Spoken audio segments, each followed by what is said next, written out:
জয় মা তারার জয়, জয় শ্রীগুরু বামদেবের জয়।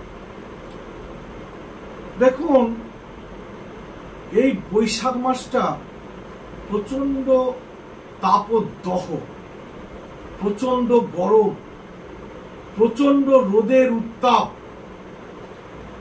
এই সময়ে বাইরে যদি থাকেন, ধরুন সকাল 10টার পর থেকেই এই তাপদাহ বাড়তে থাকছে, আর এটা থাকছে মোটামুটি বৈকাল 4টে পর্যন্ত।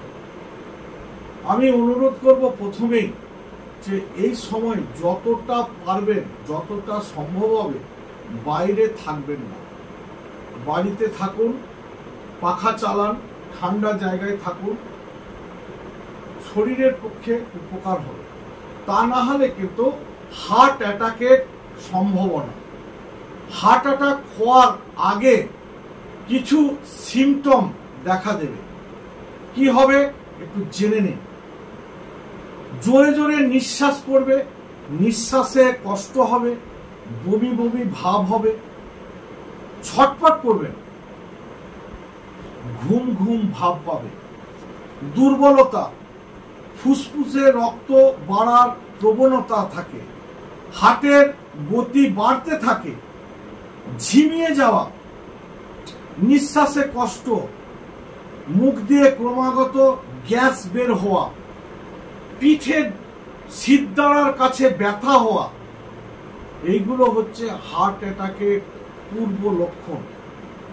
অতএব আপনাদের কাছে আমি অনুরোধ করছি, সকাল 10টা থেকে বিকাল 4টে পর্যন্ত বিশেষ কোনো কাজ না থাকলে বাইরে একেবারেই বেরোবেন না। আর প্রত্যেককে আমি অনুরোধ করছি, প্রতিদিন বিকালে 5 গ্রাম পরিমাণ কতিলা এবং 20 গ্রাম পরিমাণ মিছরি একত্রে একটি গ্লাসে বিকালবেলা ভিজিয়ে রাখুন। সারা রাত ভিজবে।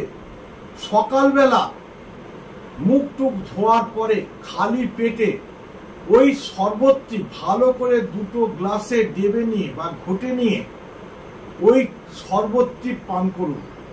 অন্তত বৈশাখ মাসটা, পুরো বৈশাখ মাসটা প্রতিদিন এই শরবতটি পান করে আপনারা বাইরে বেরোবেন। এতে উপকার কি হবে? হার্ট অ্যাটাক থেকে বিরত থাকবেন। অতএব আপনাদেরকে আমি এটা অনুরোধ করছি, আপনারা এটা করে দেখুন, প্রচুর উপকার পাবেন। অতএব নমস্কার। আমার ভিডিওটা যদি ভালো লেগে থাকে তাহলে লাইক করুন, শেয়ার করুন, কমেন্ট করুন। আর যারা আমার ভিডিওটা প্রথম দেখছেন তারা আমার চ্যানেলটিকে সাবস্ক্রাইব করুন।